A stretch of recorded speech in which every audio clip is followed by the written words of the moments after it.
E aí pessoal, beleza? Tudo bem? Tudo jóia com vocês? Voltamos aí para mais uma aula nossa aí. Iremos falar mais um pouco sobre reforma protestante e contra-reforma. O e-mail está aí, historiacom1@outlook.com, o Facebook Isto.Sá e o celular para mensagem 3291650267.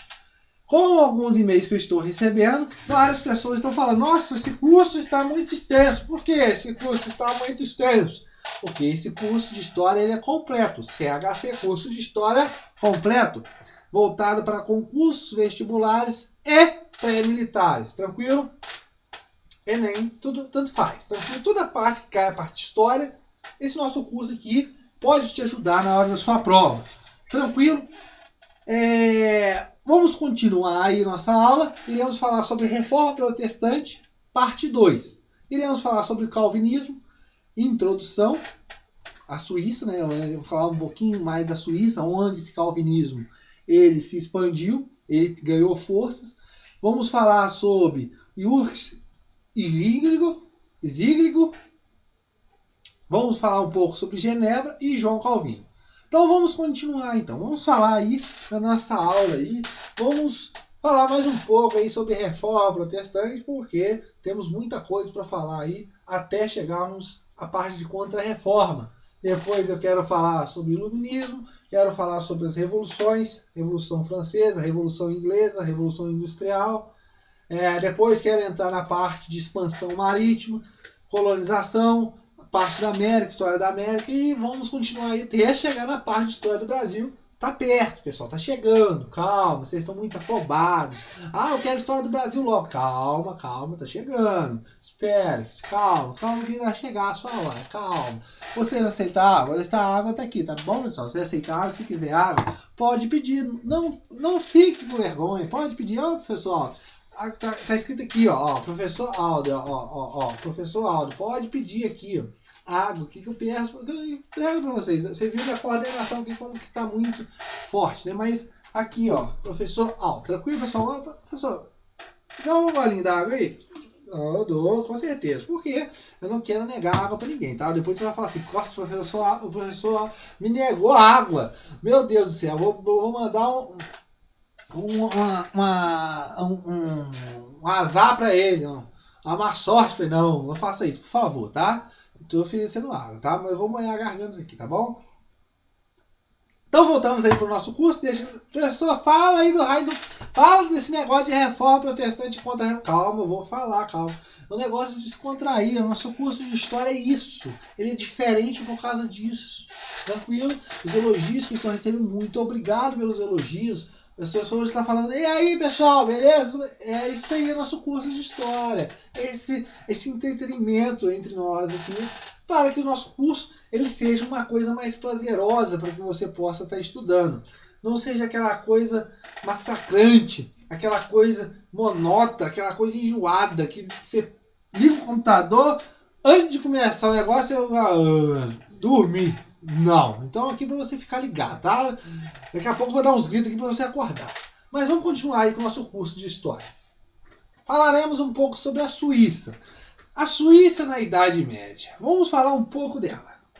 Um apanhado aqui, um resumo. A Suíça, nós vamos observar que ela se baseia numa economia de subsistência. E ela está num local muito privilegiado, de rotas comerciais que liga a Itália ao resto da Europa. Então, ela não está ali por acaso. Ela é um estado muito importante por causa dessa privilegiada por essas rotas comerciais. Consequentemente, nós vamos observar a evolução de várias cidades fortes, ok? Como que a gente vai falar dessa composição dessa sociedade? A massa populacional é constituída de lavradores, camponeses, nobres, proprietários de terras, e ela é constituída no formato de confederação. E quem governa ela, quem dita as regras, é o Sacro Império Romano Germânico. Só que em 1499, pessoal, vai haver independência dela. Ou seja, o imperador Maximiano do Sacro Império Romano Germânico, ele vai atender essa proposta de independência. Ele vai reconhecer a independência em 1499. Aí, nós iremos passar para esse cara aí. Com pronúncia difícil. Eu enrolo para falar o nome desse cara. Meu Deus do céu. A primeira vez que eu vi esse nome, até hoje que eu já falei dele. Se alguém sabe, por favor, eu não consigo acertar o raio da pronúncia desse cara. Urs Zigligo. Então, saiu mais ou menos aí, mas tudo bem. Zigligo. Ele vai levar as primeiras manifestações dessas reformas que estão acontecendo. Começou lá com Lutero, beleza, na Alemanha.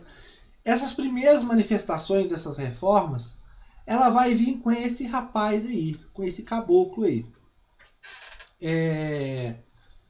Ele vai observar que você tirou o poder do governo, né?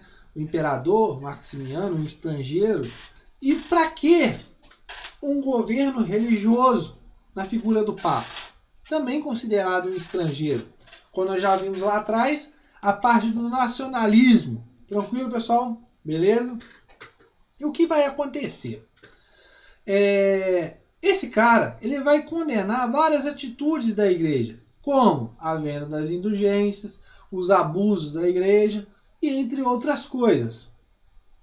Ele vai, como que eu posso dizer, ele vai rejeitar o celibato, ele vai rejeitar adorações de imagem, e entre outras coisas. Beleza? Só que nós temos que observar é que, com certeza, ele vai ter muita influência de Lutero, das ideias de Lutero, sendo que ele se difere porque ele era mais rigoroso. Várias atitudes que esse cara vai tomar, Lutero não vai gostar de algumas coisas, ele vai indagar, não vai gostar de algumas atitudes que ele irá tomar. Mas ele foi um dos propulsores desse reformismo dentro da Suíça. Tranquilo, pessoal? Beleza? Mas só que o que irá acontecer? Ele vai continuar expandindo essas ideias dele, beleza? Essa visão dele. Vai chegar a áreas que, infelizmente, vai encontrar oposição por parte de conservadores. Em 1529, haverá uma guerra civil. Ok? Irá durar 2 anos. Claro, várias pessoas irão morrer, inclusive o nosso amigo aí do nome difícil. E depois da morte dele, em 1531, vai haver a chamada paz de Camperdown. O que seria essa paz? Seria a livre manifestação dos cultos protestantes. Ou seja, cada região, cada cantões da Suíça, como eram chamadas, regiões, ela vai decidir qual religião optar. Aí nós vamos observar que nas partes mais montanhosas, o catolicismo vai predominar. Já nas partes das cidades, nas terras mais férteis, o protestante. Tranquilo, pessoal? Beleza? Então vamos continuar aí. Com essa reforma protestante, ela vai se estender dentro da Suíça. Óbvio.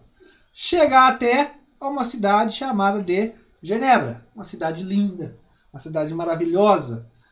Faz fronteira com a França. Beleza, pessoal?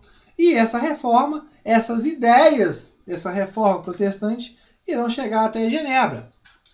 Genebra, ela era governada por um governo dual, um governo duplo, que eram 2 chefes suzeranos, feudais, onde a sociedade devia lealdade a esses 2 suzeranos. Um era um bispo e o outro era um conde. O conde de Saboia. E o que vai acontecer? As atitudes dessas 2 pessoas, claro, não vai levar como eu posso dizer, a satisfação do povo, e vai haver revoltas. As pessoas vão se revoltar contra esse governo. Vão levantar armas e vão tirar esses dois caras do poder, o conde e o bispo. E eles serão expulsos da cidade. Mas olha só, pessoal, o que nós temos que observar aqui é que esses chefes que deram esse golpe nesses caras, eles vão ser excomungados. Mas por que serão excomungados? Porque eles levantaram armas contra um bispo. E o que nós vamos observar aqui? Nesse contexto, a Suíça ela vai ficar quase sem religião. Porque várias pessoas, a maioria da sociedade aderiu a essa revolta. Foram excomungados, não tem religião. Isso abre portas para uma nova religião. É nesse contexto que João Calvino vai se prosperar com a sua religião, o calvinismo. E nós iremos falar agora. Vamos falar um pouquinho da introdução de João Calvino. João Calvino, um francês. O que francês está fazendo na Suíça? Calma, calma que você vai saber por quê. Vou falar. João Calvino, um francês, antes de seguir a carreira eclesiástica, ele já começa a sofrer influência sobre as ideias de Lutero. Beleza. E o que vai acontecer? Ele vai começar a criar doutrinas, visões sobre essas reformas. E o que vai acontecer? O governo de Frederico I vai começar uma perseguição a essas pessoas, a esses protestantes, e vai fazer com que João Calvino foge para a Suíça. Por isso que João francês chegou na Suíça. Por isso que João Calvino chegou na Suíça. Chegando lá na Suíça, pessoal, ele vai começar a pôr em prática as suas doutrinas, as suas ideias. Nós iremos falar mais na frente. O que serão essas ideias? Isso surgiu através de uma obra. E ele vai ganhando, a cada tempo que passa, mais seguidores. Quando vai ver, João Calvino, ele está com a autoridade do governo político e religioso nas suas mãos. Ou seja, ele está levando a uma oligarquia religiosa, uma teocracia, porque ele está concentrando na sua mão poder tanto político como religioso. Ele vai inaugurar então na Suíça, pessoal, uma ditadura política religiosa. Tranquilo, pessoal? Beleza? A autoridade suprema dessa ditadura de João Calvino será exercida por uma congregação de clero. E essa congregação será auxiliada pelos chamados consistórios. O que seriam os consistórios? Os consistórios eram, na verdade, faziam a função de fiscalizar toda a parte moral pública. Era composta, além do clero, de 12 membros de anciões do povo. O que irá acontecer depois disso? A cidade de Genebra, pessoal, ela será dividida em distritos e vai chegar às chamadas visitações. Ou seja, o que eu quero dizer com isso, pessoal? A religião de Calvino ela vai ser muito mais rigorosa do que a de Lutero, beleza? E o que irá acontecer? Será criado órgãos consistórios para visitar casa a casa para ver se as pessoas estão andando na linha ou não. Se elas não estiverem andando na linha, elas cometem crime. Se elas cometem crime, elas serão punidas. E várias dessas punições, pessoal, eram muito severas. A morte e entre outras coisas. Beleza? Como eu já falei para vocês, João Calvino ele vai estabelecer as suas ideias, vai sintetizar suas ideias dentro de uma doutrina. O que é essa doutrina contida no quê? Nas chamadas instituições da religião cristã, que terá sua primeira publicação em 1536. Isso é muito importante. Essa síntese dessas ideias de Calvino está dentro dessas instituições da religião cristã. Qual que é as primeiras características que nós temos que observar dentro dessa doutrina de João Calvino? A chamada predestinação absoluta. Ou seja, o que eu quero falar para vocês aqui? Diferente de Lutero, como eu já falei para vocês, Lutero falava que a salvação da pessoa se dava pela fé. Calvino aqui, ele vai ter uma outra ideia. Qual será a ideia dele? A ideia dele será que a salvação da pessoa se dá através dos projetos, como que eu já posso falar? Por meio de obras. Como assim por meio de obras? A ideia é que a sociedade toda está em pecado por causa de Adão e tudo mais, só que algumas pessoas serão eleitas para serem salvas, outras não. A predestinação seria isso, pessoal. Seria que algumas pessoas eleitas seriam salvas e as outras que não seriam eleitas, os chamados réprobos, elas não seriam salvas. E o que leva essa chamada predestinação? A predestinação leva, quais são os sinais disso?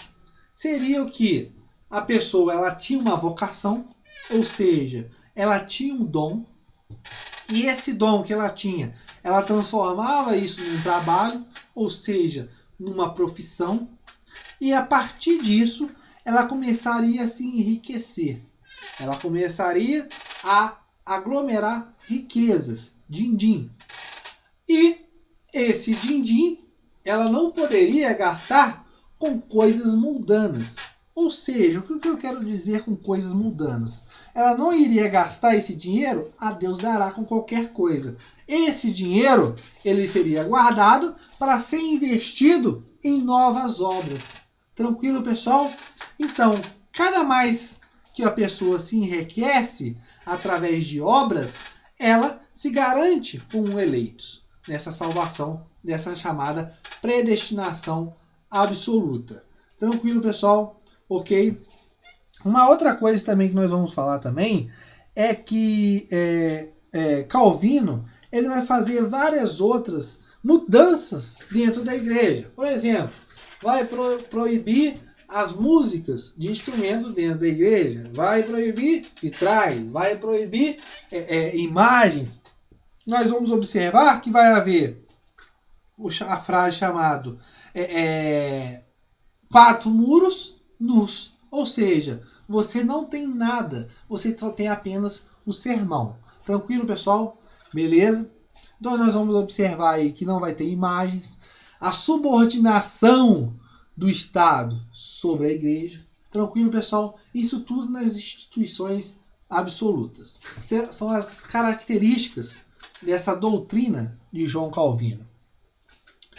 E o que nós temos que observar aqui? Esses sinais de salvação, como eu já falei para vocês.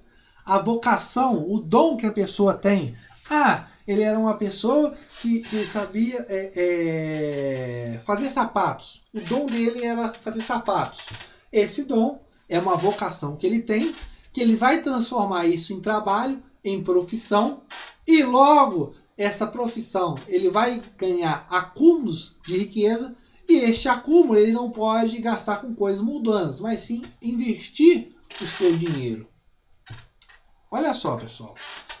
O que nós vamos observar aqui na doutrina de João Calvino, na sua religião calvinista, que nós iremos falar mais na frente, mas eu quero passar para vocês aqui, é que ele vai livrar a cabeça, a mente de várias pessoas de um pecado que a Igreja Católica condenava, ou seja, chamada usura, através do acúmulo de riqueza. Como que eu faço isso? Através do lucro.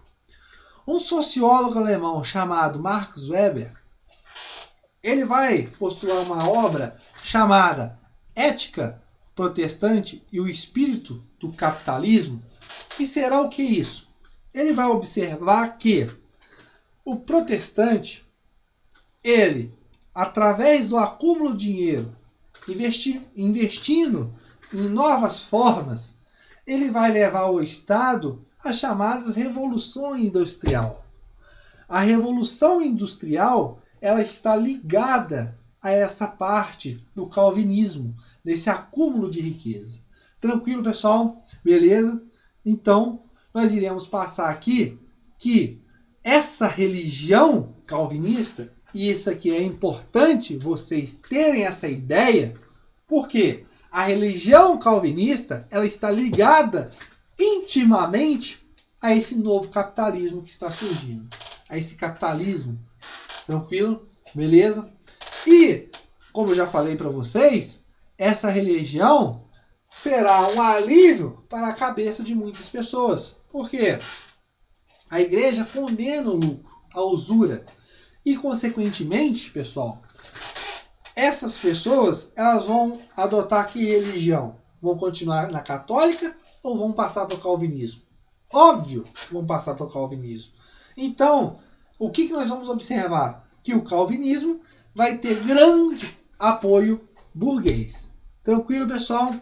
E essa religião, ela vai se expandir para outras regiões da Europa que têm essas atividades comerciais. Regiões que adotam atividades comerciais, vivem de rotas comerciais, de trocas, de tudo, do comércio em si, eles vão adotar essa religião. Por quê? Eles têm a chamada predestinação. Tranquilo, pessoal? Beleza? Espero que vocês tenham entendido. Só quero ler para vocês sintetizarem mais ainda essa ideia, de um texto, de uma frase que eu tirei do próprio João Calvino. São palavras dele mesmo. Vou ler para vocês aqui no meu guia. Deus chama cada um para uma vocação particular, cujo objetivo é a glorificação dele mesmo. O comerciante que busca o lucro, o trabalho, a sobriedade, a ordem, responde também ao chamado de Deus. Ou seja, o que nós falamos aqui? Aquela pessoa que busca o trabalho honesto, o trabalho de se enriquecer, de se investir, o comerciante, o burguês, ele está atendendo o quê? O chamado de Deus. São as suas próprias obras sendo realizadas. Tranquilo, pessoal? Então nós temos aqui, essa frase é muito importante. Tranquilo? O trabalho feito pelo caboclinho, pelo burguês, ele é aceito na religião de Calvino. E óbvio, aquelas pessoas que estão nascendo, os burgueses, né, os banqueiros, os financiadores, os comerciantes, tanto faz. Todo mundo que mexe na parte do comércio, na parte financeira, eles irão levantar suas asas, vão correr para essa nova religião. Então, pessoal, chegamos aí ao fim de mais uma aula nossa. Espero que vocês tenham entendido e que fique bem entendido aí essa parte do calvinismo. Qualquer coisa, mande e-mail aí para historiacom1@outlook.com, porque o nosso curso de história completo está aqui para te ajudar. Um abraço e espero vocês na nossa próxima aula, porque reformas protestantes e contra-reformas, parte 3, vem na nossa próxima aula. Um abraço!